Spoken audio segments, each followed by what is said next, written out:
federal judge is ordering the Trump administration to pay SNAP benefits. The ongoing government shutdown would have caused the program to expire today until that ruling came down. But President Trump says there's some confusion on what his administration can and cannot do with funding the food assistance program. Alexandria Hoff is live on the North Lawn of the White House. Hi, Alex.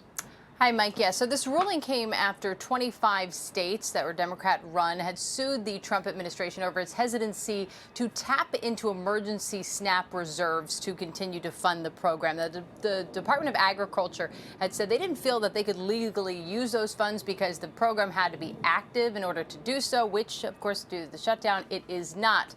So today, 42 million Americans, that's about how many rely on SNAP food assistance, many of which will not be seeing any funds coming in at the start of this month.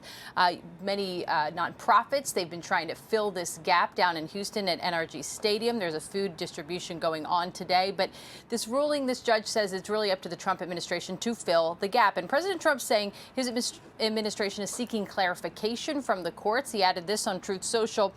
If we are given the appropriate legal direction by the court, it will be my honor to provide the funding, just like I did with military and law enforcement pay. The Democrats should quit this charade where they hurt people for their own political reasons and immediately reopen the government. So the president maintains all this could be avoided if 5 Senate Democrats approve the same clean funding bill that the House had already passed. White House Economic Council Director Kevin Hassett warns that tapping into these emergency funds rather than resolving the shutdown comes with a major risk. And so the idea that when they haven't appropriated funds for us, and we've got a clear legal mandate to keep some aside in case there's a national emergency, the idea that they're going to take our rainy day fund and spend it, like what happens if 3 weeks from now when all the money's gone and they still haven't appropriated anything, what happens then?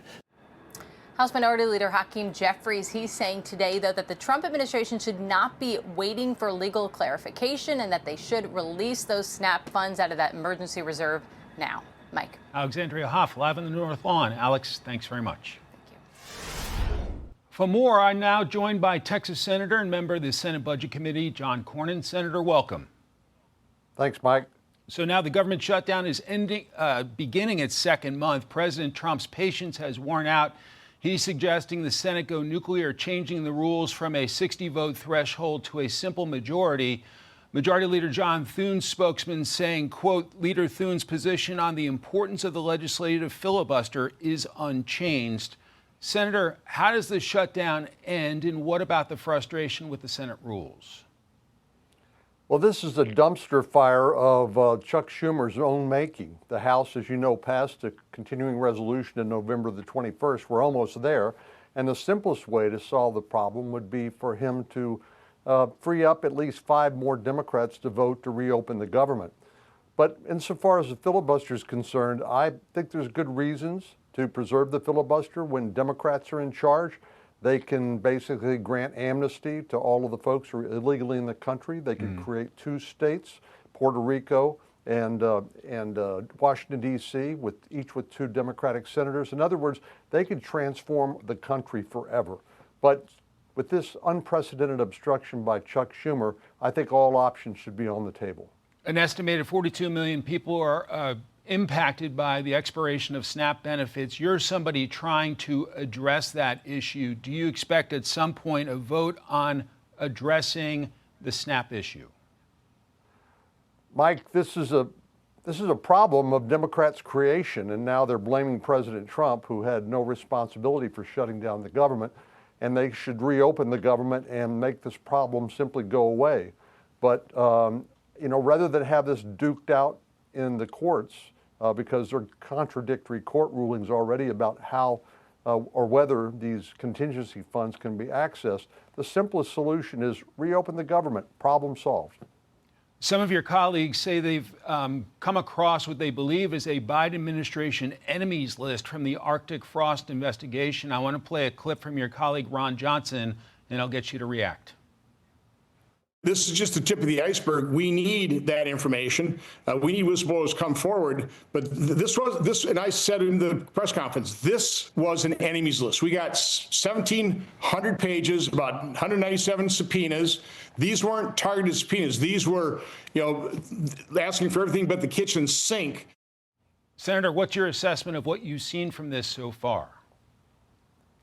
This is worse than Watergate.